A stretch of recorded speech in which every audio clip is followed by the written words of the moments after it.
Hi there, I'm John Michael Garapi and this is Popcorn Roulette. Each episode I invite a guest on the show, they suggest a movie, we get together, we talk about the movie. Today I have with me Sarah Blackstone. Sarah! Whoa! How you doing? Hey, how you doing? Not too bad, how you doing? I'm doing. Ah, we're doing that. Who are you, Sarah? What, you came on beforehand, you've shown, we've talked about other movies, right? Yes, I'm so honored. This is my third appearance. Yeah, you can. So I'm so excited. Yeah, Thank you for having me on again. No, definitely. You're Thank the you for best. coming on again. Sarah's also been on Labyrinth. She's been on Drive, and we also talked about The Hunger also. Yeah. So if you're interested in any of those movies, check out those episodes. Today we're talking about Cry Baby, directed by John Waters, starring Johnny Depp, Amy Locane, Ricki Lake, Traci Lordes, William Dafoe. William Dafoe with a guest appearance for like a minute, but doing some damn fine work in that 1 minute. Oh yeah. And Kim Slapping McGuire. Johnny Depp's ass. Yeah. Why are we talking about Crybaby today? This is partly my fault, I have to admit, right? It kind of is, yeah. I think, I think we were going on a path of David Bowie movies. Yes, we were on that. And then I think you dropped the name John Waters. We had talked about John Waters beforehand, just like briefly in passing. I haven't watched any John Waters movie. There's a concept that the third movie that you're on, I'm supposed to choose the movie for you. Oh, okay. And then I was like, let's do a John Waters movie. But since I hadn't done any, we bounced around with like, I wanted to do Pink Flamingos, but like the DVD cost $40. I really should have like got over that $40 heap, but like we ended up landing on Crybaby anyway. I mean, I definitely think that Pink Flamingos with Divine is still one of my favorites. I absolutely have to go back and watch Pink Flamingos. When's the first time you saw Crybaby? I want to say it was probably like when I was either 10 or 14. A girlfriend of mine, she was like, I think we were, in high school or middle school, and right on that cusp, I think like maybe 8th grade, I think is the one I want to say. And so she was like, oh, come watch this Johnny Depp movie with me, and it's a bunch of like, it's like Grease. Yeah. And so I was like, oh, Grease. But at the time, I think everyone was, drooling over Johnny Depp. So, of course, hot boys, we wanted to go watch that. Yeah. Like Traci Lordes says, So, yeah, I watched that. And I think it was my first take of watching a John Waters movie. I didn't really watch more of John Waters until later when I went into, school for video production, and, then you get this list of like movies that are banned, NC-17, and you're like, okay, check, I need to watch those. So, then I started watching John Waters movies, and then when I found out that he's kind of a local guy, he has he's big into the burlesque scene in Boston. Oh, is he? And yeah, he's the Slut Cracker. Have you ever heard of it? No. He likes to go to that. No, I have heard of that. Yeah. Oh, it's awesome. It's wonderful. It's beautiful. And he has a place in P-Town. And through the school that I went through, he would volunteer, or not volunteer, but he was affiliated with the Indie Film Club or Indie Film Festival that happens down there. So I would volunteer and try to see if I could meet him. So, John Waters, if you're out there, I love you. Let's hang out. Man, that guy gets around because obviously he spends a tremendous amount of time in his native Baltimore. He wouldn't keep filming movies in Baltimore, and then obviously I'm he's sure got to he head out to travels Hollywood. everywhere. So, yeah. At this point, people have no idea what Crybaby is. Why don't we explain Crybaby for people, all right, just real quick? Let me just do a little something. Okay. Did you get that? Okay. Well, anyways, so Crybaby is kind of like a Romeo and Juliet. Two opposites meet each other, they fall in love, and the people that they're around are like, you can't date that person, so it becomes like this little love triangle, not triangle, but a little love quarrel type thing, and, will love survive type of story. So I hope that I described that well. Works perfectly fine. All right. Allison says that she wants to be bad, but I want to know what's so good about being bad. It's so important to her, so why is it so good? Being bad is good, John. Being bad is good. This is where I pull out a switchblade and go. But, I mean, who doesn't want to be the bad guy, Well, they're way cooler, and the Drapes are definitely way better people than... They are, which leads me directly into my second question. Is Johnny Depp, is Crybaby bad? Like, is he just good? I mean, I think he's way better than the other people that Allison surrounds herself with. She ends up kind of being forced to be with this other gentleman, or not forced, but remember the whole not kidnapping scene, but where she's forced to go to the enchanted forest. The guy who's kind of supposed to be her boyfriend is eyeing some other girl in the crowd. You know, I think he just proves that he's like willing to almost like kill himself to see her. Remember that scene where her grandmother's driving her and her boyfriend at the time, and he's doing everything that he can to just get her attention and show his affection to her, and he nearly, you know, drives off the road. So, you know, I think that kind of is appealing to teenagers. I mean, like, Hairspray was a success by box office standards. It made like $8.3 million. Wow, that's great. Off of like a 1 point something million dollar budget. I can't remember exactly right now. So all studios were looking to get their hands on John Waters. John Waters had his pick, and he had the ability to make whatever movie he wanted to make. He ended up making Crybaby, and it made $8.3 million. Wow. That makes the movie a flop because they gave him more money than that. Oh, and good for him. And I'm just wondering, like, what does it even mean to be a flop if you're making the same money off of your successful movies, you know? A lot of people end up calling this movie a cult movie, and I'm just wondering what is a cult movie in the first place? Are cult movies just things we call flops? I don't know if we call them flops, but I definitely think that they over time they build their reputation, or they gain their following over time. But I guess if we want to say, like, you know, during that time in the 80s, I think starting from 1988, you know, all the way up to John Waters' movie, there's like this trend of like movies that want to be grease, if that makes sense. I think like there's like this resurgence in the 1950s idea of making a movie.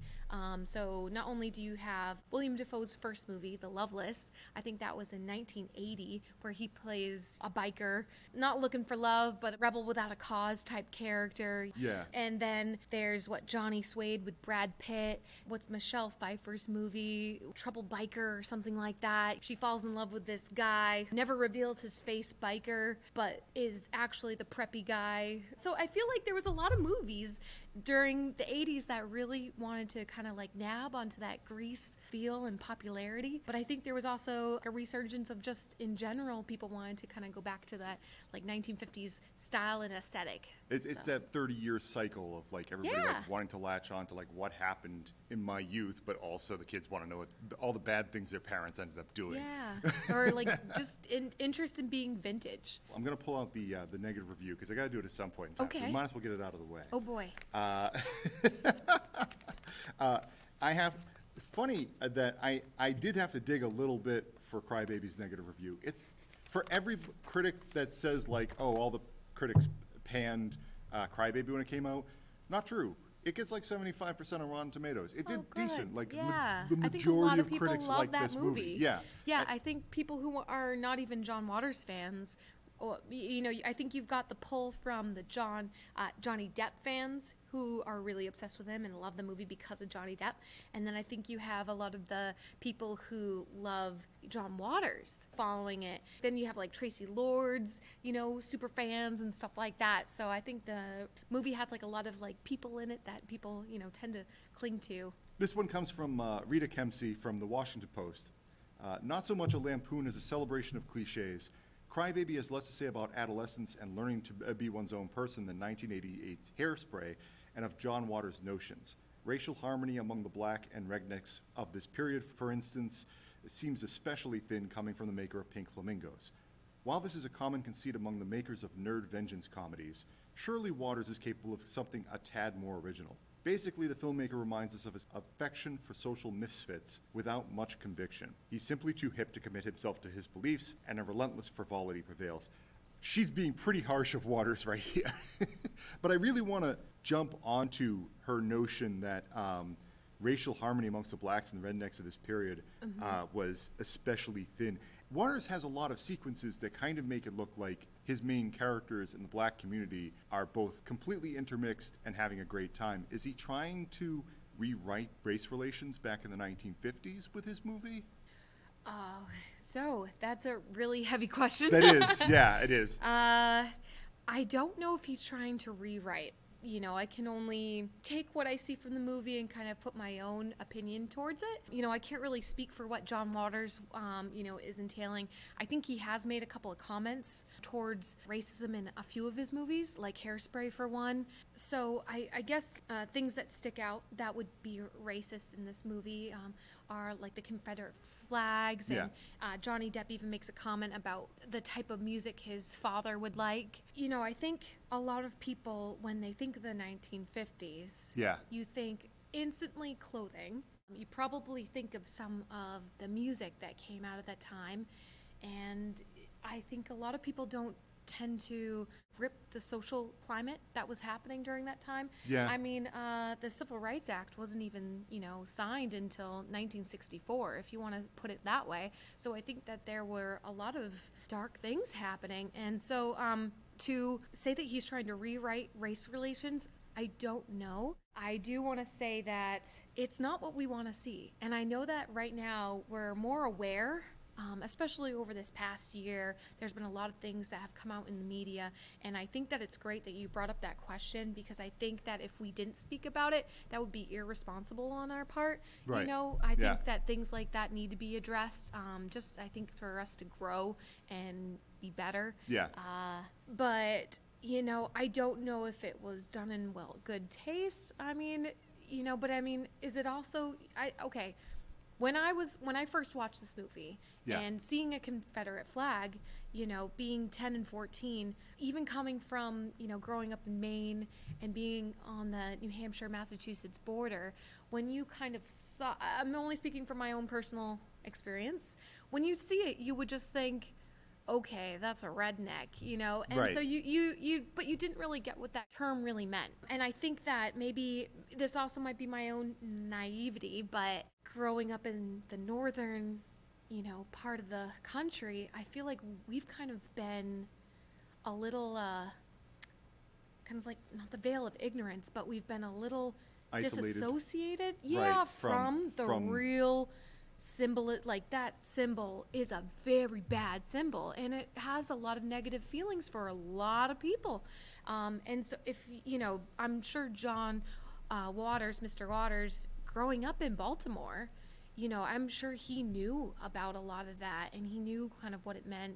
It's you don't think of Baltimore being like a southern state, or a Confederate state or anything like that. No, but it was neutral during the Civil War. It wasn't actually part of the North. Technically, it wasn't part of the South either. It chose to remain in the Union but not send in troops. Yeah.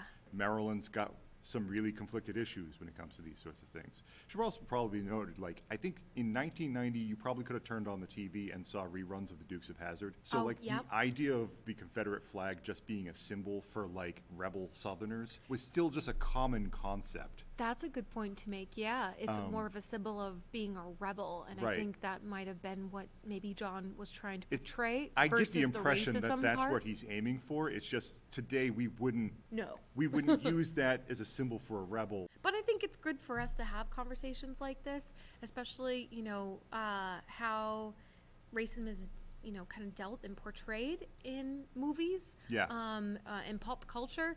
I mean, if you even forget about just the flag, I mean, let alone, you don't really see any black characters until you actually watch the jailhouse scene, and it's kind of like, oh. Well, they pop up at Turkey Point, but it is very much background. They are pushed to the back for John Waters making a statement almost, but not for the purpose of let's have these as actual characters in the foreground. Now, Sarah, I know how much you like musicals because you already showed us Labyrinth, which was a musical. Which I like And musicals. then you now you're giving us another musical. So I'd love to hear your opinion on musicals just in general. So, I hate musicals. Okay. I hate musicals. I hate musicals.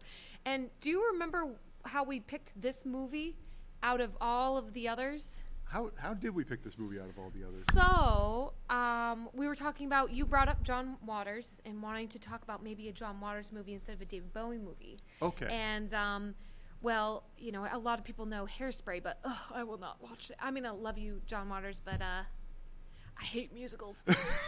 And that one's definitely, oh God, musicals, hands, and just dancing, choreography. Fuck it. So No. what would you say is your favorite song from this musical then? Oh, I hate musicals. Oh, they're so cheesy. And so, but yeah. I hate. I mean, like, I presume you have not listened to the musical soundtrack of Crybaby. They made a musical of Crybaby for Broadway. I heard. I You heard. sound so terribly uninterested. It slaps. I'll be honest with you, it does. But it's also like it's not watching a movie. It's listening to a soundtrack. You know. So yeah, uninterested. No. Zero interest. But I do think that I hate musicals. I hate musicals. But yeah, I do think I picked this movie. Oh, I do think that we picked this movie because a lot of people do love musicals, and I think that this movie and Hairspray both have such a high following, especially with Johnny Depp being in the movie. So thinking we get those like and subscribe points. I was actually just a little bit surprised that Waters not only would play a song, but would go for it and just be like, oh, we're gonna do it for 3 minutes or something like that, as opposed to just be like, yeah, it's 30 seconds of Johnny Depp singing some 50s Well, he's not even song. really singing. Yeah, no, it's All not of his it's voice dubbed. either. Yeah. Which makes sense because I don't think. I wish though. I was gonna say Johnny Depp can't sing, but then doesn't he do the barber in Sweeney Todd? I think so, yeah. Yeah. But what would have been awesome, and I would have been happy for people who sung. If anyone were to sing in that movie, do you know who I would have loved to see? Who? Iggy Pop. Oh yeah, Oh my God, that that's would the have whole been Subversion great. thing. You have Iggy Pop on your movie and you don't have him sing a thing. I know, right? But yeah, Iggy Pop in that movie is my favorite. Who your favorite performance in this movie is? Probably Iggy Pop or William Dafoe. Or Traci Lordes. I mean, oh my God, I think I'm a big Traci Lordes fan. I love her so much. Traci Lordes does an excellent job, but so many interviewers before this movie came out, they're asking John Waters about his extended cast of assorted characters, as in take a look at all these schmoes that he's dragging forward. They could act. So many of them actually had really good acting chops. Who are you talking about in particular? Like Patty Hearst, for example, yeah? which is just she's not really an actress or anything like that. Spectacular job. Yeah. She could have gotten a job in acting after this if she wanted it, Yeah, I know. Who would think that, a girl who got kidnapped would be doing some Hollywood movies? At the time, Traci Lordes was only known for porn. And then people yeah. thought of her as a porn star, and porn stars can't act, so why are you dragging this girl forward, you know? Did you hear about the things that were happening on set? That the FBI would come and try to talk to Traci Lordes about all that child pornography ring that she was involved in? Yeah. Oh, She was involved in as a victim. Yeah. And everybody on set telling her all these stories about how they've been arrested, because in theory everyone on set had been arrested at least once. I know, I think that's really nice that they were all being there supportive of her. To think about a cop coming to your work and just being like, ooh, we got to talk to you about some stuff. This is the FBI. Holy crap. That's a little intense. Here's a list that the grandmother makes of what makes a person a juvenile delinquent. So you need long hair, tattoos. Yes, got him. Spit on the sidewalk. Wear tight slacks. You bet your bottom. Hysterectomy pants.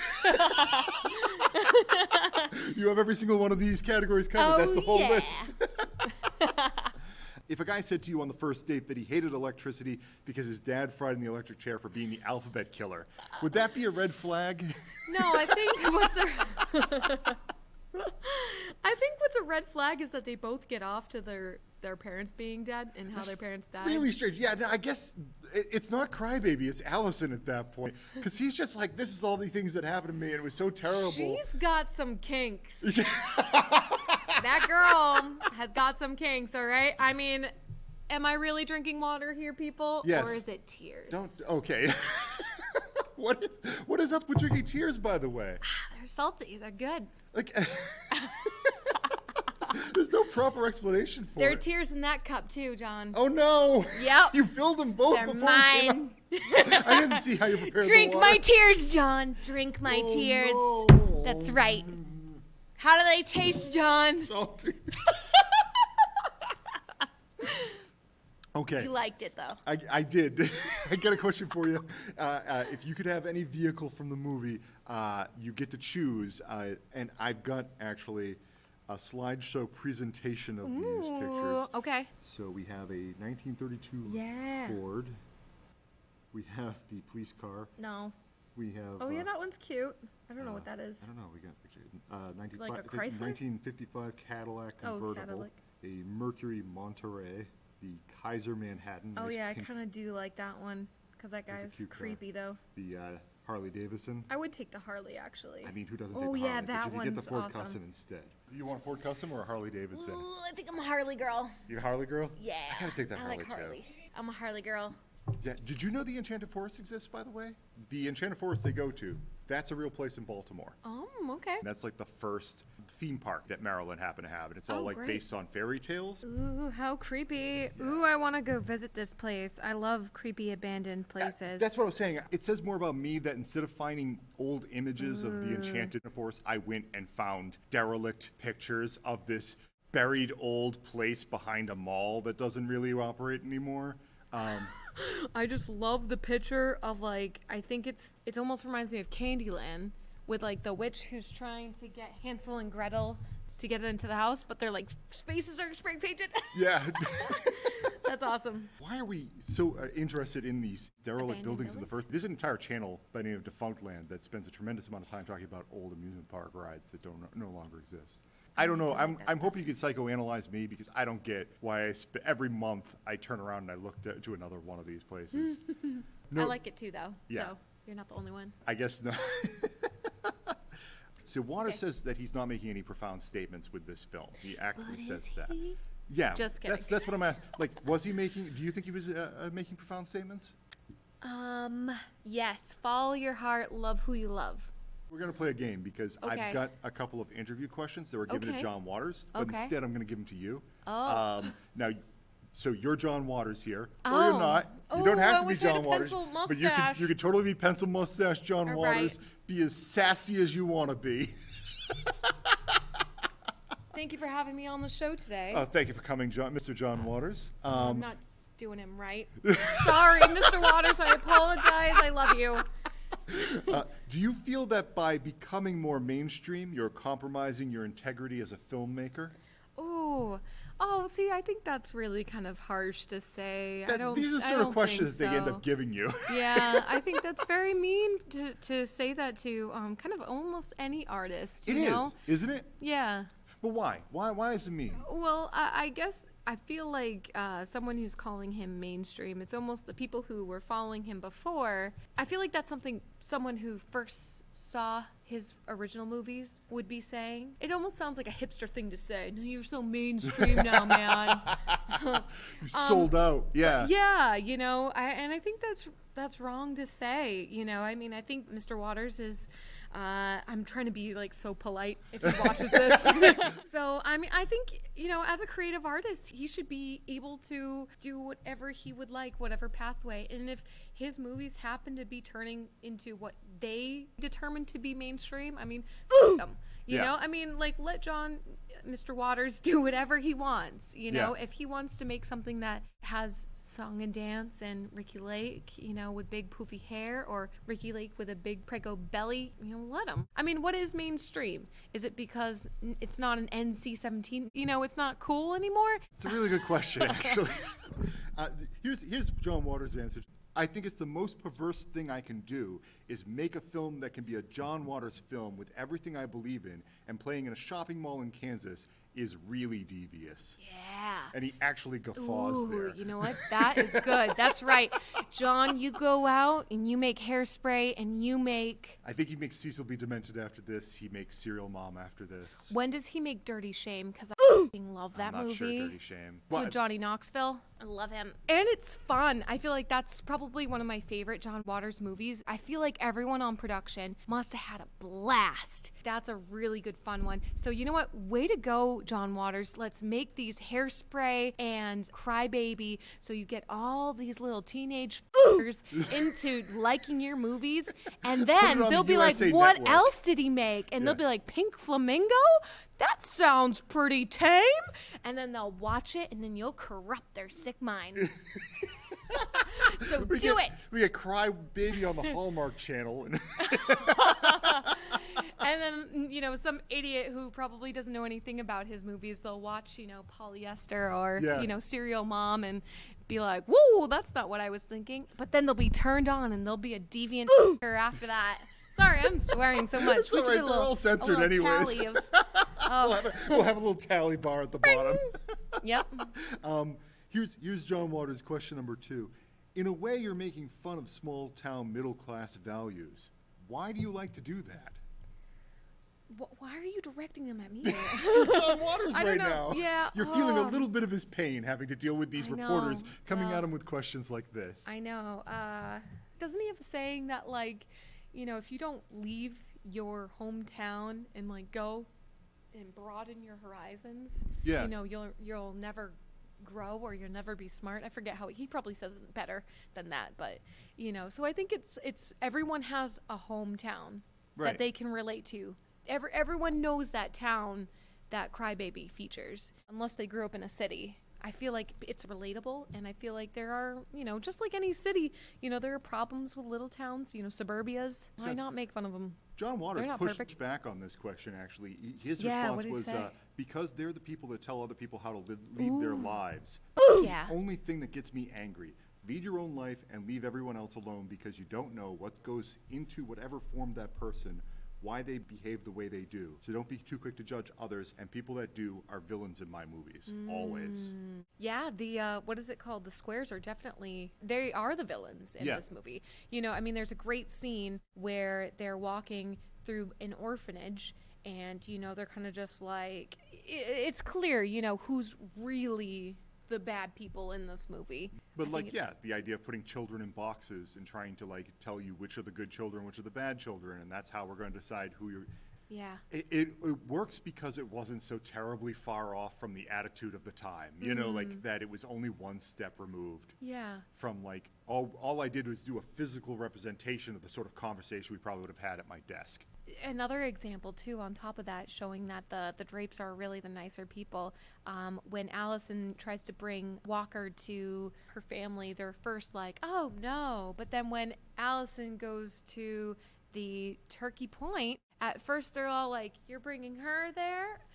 Welcome in, come on in. You know, they're just so nice and they're so welcoming. And it's like, set up for like one quick second of like, oh no, this ain't gonna go right. And well, I think it's just their sassy attitude. You know, look out some sass. Yeah, they're like, who are you bringing here? Speaking all of right, that, she good. While we're on this subject, why does the grandmother switch over so quickly? She makes a complete 180 from like her position at the very beginning of the movie. I think because she was gonna get the D.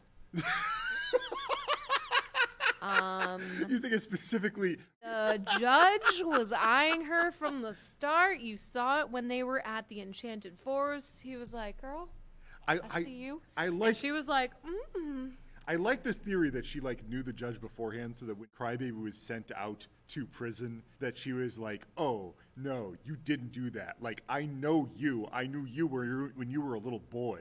Like, you aren't getting away with this. It just seems so strange. I did notice there's a cut scene from this movie. Oh. There's a lot of cut scenes that ended up on the cutting room floor. Most of them are just minor, don't really matter. There is a sequence where the grandmother stands up in the courtroom and tries to defend Johnny and says, like, he's a musician. Yeah. There must be some sort of community service he can do or something along those lines. And she shut down. That's like the one scene I wish they added to this movie, because it would have made the story arc make a little bit more sense. I want more of that grandma. It does seem like a little far-fetched. I guess my own like teenage brain when I was watching it at the time, you know, maybe I saw how he was kind of reacting to Allison, and maybe the grandma was kind of like, I'd love some gentleman to treat me like that. Yeah. You know, I don't know. Unfortunately, we're running out of time. I'd love to actually talk more about this movie. I edited out that section, I'm quite sure, where Sarah's asking, why are you skipping so many questions? I'm skipping so many questions because I have so many questions. I have more we could possibly ask. I know, you should do a little blooper reel of like the questions that you didn't get to ask. Spitfire these questions. No, like, now we got people actually release the blooper reel. It was great. Absolutely always great having you on, Oh, Sarah. thank you, and I'm so honored to be on again. It's always a blast, and it's always a good time and to be on your show. So thank you, and especially a great time to talk about any type of John Waters movie. Yeah, especially, I mean, I enjoyed Crybaby quite a bit. I Good. hope, if you haven't seen the movie yet, I hope you see the movie. It is a fun movie. It's not, So are you a John Waters fan now? well, based on one movie. I do have to now go and watch like 7 more movies Yeah. to get an official idea of whether or not I'm on John Waters' team, but We're gonna get him. We're gonna get him. that was one of my questions in here real quick before we go. Okay. I know, which you answered almost twice in the interview, is if we had to get rid of Crybaby or we had to get rid of Grease, which would you prefer that we remove from the lexicon? Oh, Grease. Yeah. Yeah. Yeah. I No, hate it. you hate Grease. Oh. I wish we could get. I Sorry. have so many follow-up questions which I cannot actually get into. I am gonna get such a weird hate mail now from like random internet trolls. Bitch, you don't deserve Grease. And I'm gonna be like, no, I don't care. On that note, hi, I'm Joe Michael Garapi. Like this video, subscribe. I don't know. Maybe we'll have a movie night or something like that. We'll figure something along those lines out. I have a book by the name of Winning Streak, Tales and Trivia of the 40 Most Popular Games. You might be interested in it. Check that out as well. Once again, thank you for coming down, Sarah. Thank you for watching the video. Have a good night, everybody. Bye-bye. We're just ending every video like this now.